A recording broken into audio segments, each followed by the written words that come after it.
Isang pinagpalang araw sa inyong lahat. Tayo po'y magninilay sa salita ng Diyos, ang pinagmumulan ng awa ng ating buhay, ang salitawa. Today, my dear brothers and sisters, we are celebrating the memorial of Saint Francis de Sales, a bishop and doctor of the church. Narinig natin sa ating ebanghelyo ngayon ang pag-uwi ng Panginoon sa kanilang tahanan, na doon sana it would have been a very joyful reunion with his family. But then we heard in our gospel reading today, his relatives set out to seize him, for they said he is out of his mind. Nababaliw ang tingin nila sa ating Panginoong Jesucristo. Why is this so? Unang-una siguro dahil Jesus is acting very strange. Is acting strange.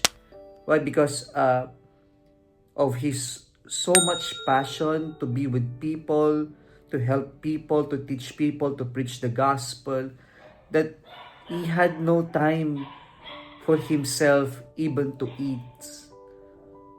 Pangalawa siguro, nawawalan siya ng ang tingin sa kanya ng mga kamag-anak niya dahil his teachings put him always in clash with the scribes and the Pharisees.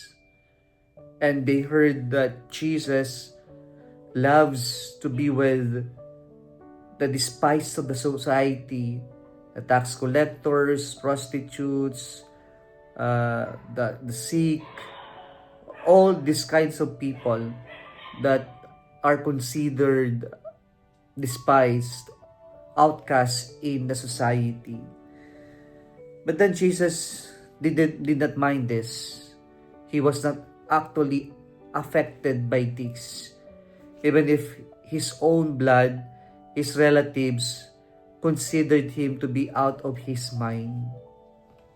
Because Jesus knew from the very beginning his mission, at malinaw sa kanya na sa kanyang gawain, marami ang masasagasaan, marami ang magre-reject sa kanya, marami ang hindi siya mauunawaan o maiintindihan. Pero ang mahalaga, malinaw na si Jesus nagpapatuloy at ipinagpatuloy niya ang misyon niya. At ito yung mahalaga, mga kapatid. Kung ganito ang naranasan ng ating Panginoong Jesucristo, ganito rin yung ating mararanasan. And sometimes, the most hurtful rejection that we can experience comes from our own family. When they do not understand the good that we are doing, when they do not understand why we spend so much time serving the Lord and His church. And we begin to experience the rejection of our family, of our relatives, of those we consider the first people who should understand what we are doing. It will hurt us, but the mission must continue. Kaya po sana magkaroon tayo ng lakas ng loob at tapang na ipagpatuloy ang pagtugon natin sa Diyos kahit na may mga hadlang, kahit na may mga hindi tayo tanggap, kahit na may mga taong hindi tayo maintindihan, at maski minsan ang ating pamilya ay hindi maintindihan yung ginagawa natin, ipagpatuloy pa rin natin maglingkod, ipagpatuloy pa rin natin ang misyon. Kung nagustuhan mo ang video na ito, huwag kalimutang mag-like, i-share at mag-subscribe sa Salitawa Facebook page and YouTube channel. Muli isang pinagpalang araw sa inyong lahat.